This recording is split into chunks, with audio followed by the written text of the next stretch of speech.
বিসমিল্লাহির রহমানির রহিম। আসসালামু আলাইকুম রহমতুল্লাহ। আশা করি প্রত্যেকে ভালো আছেন। আজকের একটি গুরুত্বপূর্ণ বিষয় আপনাদের সামনে উপস্থাপন করছি, যে সেটি হচ্ছে যে অনেকে আমাকে ইনবক্স করেছেন যে হাতের লেখার কৌশল কোনো সহজ কোনো টেকনিক রয়েছে কিনা। তা আসলে এই হাতের লেখা প্রত্যেকেরই একান্ত নিজের যত্নের ব্যাপার। লেখার প্রতি আসলে আমরা যারা একটু যত্নশীল এবং খুবই তারাই লেখাটা তাদেরই লেখা ভালো হয়। তবে লেখার যে আসলে লেখার কৌশল হচ্ছে আপনি বাসায় যে যতটুকু প্র্যাকটিস করবে, বেশি চর্চা করবে, প্রতিটি প্রশ্ন ভালো করে লিখবে, তার লেখা অটোমেটিকলি ভালো হয়ে যাবে। তাহলে আজকে আমি সহজভাবেই আমি চেষ্টা করবো। এখানে আসলে হাতে লেখার কৌশল পূর্ব বিভিন্ন ইউটিউবে বিভিন্ন ধরনের ভিডিও রয়েছে। তো আমি এখানে মনে করি এখানে আমি 60টি সহজ টেকনিক, অর্থাৎ এই 60টি সহজ টেকনিক যদি আপনারা ফলো করেন বা অনুসরণ করেন, আশা করি প্রত্যেকের লেখা অটোমেটিকলি সুন্দর হবে। এবং লেখার সবচেয়ে সুন্দরের বৈশিষ্ট্য হচ্ছে বা কৌশল হচ্ছে যে বেশি বেশি লেখা অনুশীলন করা।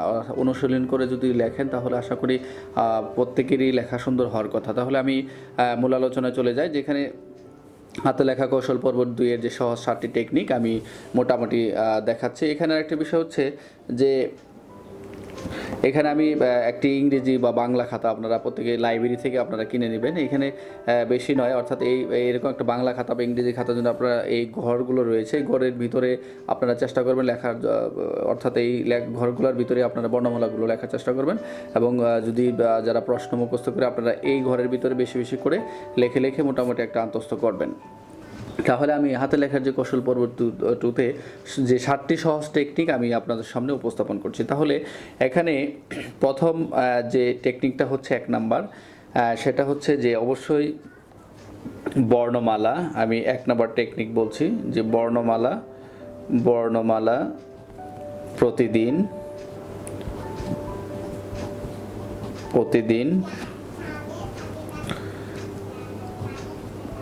চর্চা। এখানে 1 নম্বর যে পয়েন্ট, যে প্রতিদিন বর্ণমালা চর্চা করা, অর্থাৎ এখানে যে আমাদের বর্ণমালাগুলো রয়েছে এগুলো চেষ্টা করবেন চর্চা করার জন্য। এটা হলো 1 নাম্বার, অর্থাৎ বেশি বেশি বর্ণমালা যদি আপনারা চর্চা করেন আশা করি লেখা অনেকটাই ভালো হবে।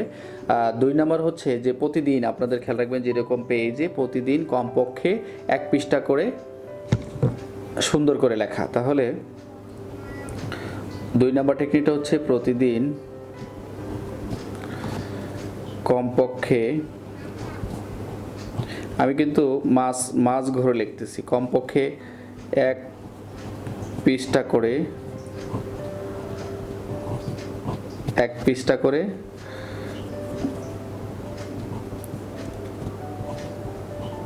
সুন্দর করে লেখা। এখানে একটা বিষয় হচ্ছে আমি জেল কালিতে লিখতেছি, আপনারা অবশ্যই আপনাদের বল পয়েন্ট আপনার যার যেরকম মনে হয়, যে আলাদা আলাদা যেরকম কলম ব্যবহার করেন সেরকম ব্যবহার করবেন। 3 নম্বর যে পয়েন্ট হচ্ছে প্রতিদিন বর্ণমালা 1, 2 নম্বর হচ্ছে প্রতিদিন কমপক্ষে 1 পৃষ্ঠা করে লিখবেন।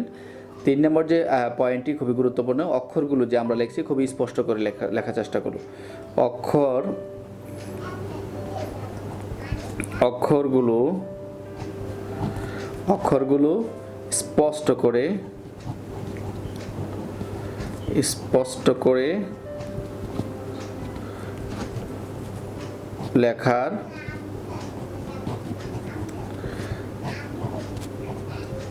চেষ্টা করা, এটা একটা বিষয়। যে 3 নম্বর বলছে অক্ষরগুলো অবশ্যই আপনাদেরকে স্পষ্ট করে লিখতে হবে। 4 নম্বর বিষয় হচ্ছে যে আপনার যে লেখাটা অবশ্যই সোজা করে লিখতে হবে, যে সোজা করে লেখার অনুশীলন করা। সোজা করে লেখার অনুশীলন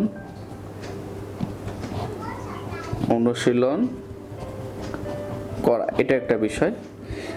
অবশ্যই লেখাগুলো অবশ্যই সোজা করে লেখার জন্য যাদের বেশি লেখা, অর্থাৎ যারা বেশি বেশি করে সোজা লেখা, অর্থাৎ প্রথম লাইনটা চেষ্টা করবেন সোজা করে লেখা, আর দ্বিতীয় এবং থার্ড লাইনটা অটোমেটিকলি সোজা হয়ে যাবে। প্রথম চেষ্টা করবেন যে এই 4 নম্বর পয়েন্টটি সোজা করে লেখার অনুশীলন করা। 5 নম্বর হচ্ছে অর্থাৎ লেখা বেশি বড় না করা, বেশি বড় করে না লেখা এটা একটা বিষয় যে আপনি অবশ্যই খেয়াল রাখবেন যে লেখা যে আপনি লিখছেন অবশ্যই বেশি যাতে বড় করে না লেখা। তারপরে 6 নাম্বার যে পয়েন্ট খুবই গুরুত্বপূর্ণ যে আপনি খেয়াল রাখবেন যে লেখা বড় না করে লেখা। এবং আরেকটি বিষয় হচ্ছে আপনার যে দ্রুত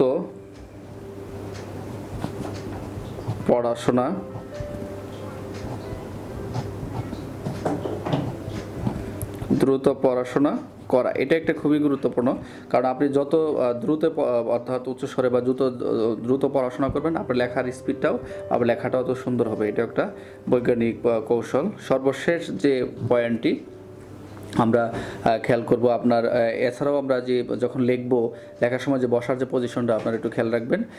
তাহলে আমরা মোটামুটি সর্বশেষ যে পয়েন্টে আমরা অবশ্যই লেখা বেশি বেশি চর্চা তো করবই, বর্ণমালা প্রতিদিন বেশি বেশি চর্চা করবো, বেশি বেশি লিখবো। সর্বশেষ যে পয়েন্টটি আপনারা খেয়াল রাখবেন যে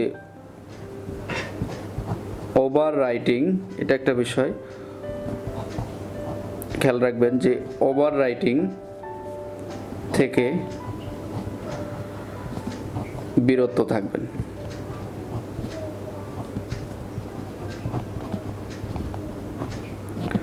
সর্বশেষ যে পয়েন্টে আমি বললাম যে এখানে ওভার রাইটিং, তাহলে আমরা সর্বশেষ যেটা দেখলাম যে 7 নম্বর যে পয়েন্টটি ওভার রাইটিং থেকে বিরত থাকুন। অবশ্য এই 7 নম্বর পয়েন্ট অবশ্যই আমাদের খেয়াল রাখতে হবে, কারণ হলো আপনি খুব ভালো করে লিখছেন, লেখাও খুব সুন্দর, কিন্তু আপনি ওভার রাইট করতেছেন, অর্থাৎ লেখা কেটে কেটে দিচ্ছেন, অর্থাৎ একটু লেখা আবার কাটতেছেন। এই ওভার রাইটটা অবশ্যই আমাদের খেয়াল রাখতে হবে যে ওভার রাইটিং কখনো করা যাবে না। এই বিষয়টা সবসময় মাথায় রাখতে হবে যে লেখার শ্রী বা লেখার সৌন্দর্য ওভার রাইটিং যারা করে লেখার কোনো মূল্যায়ন থাকে না।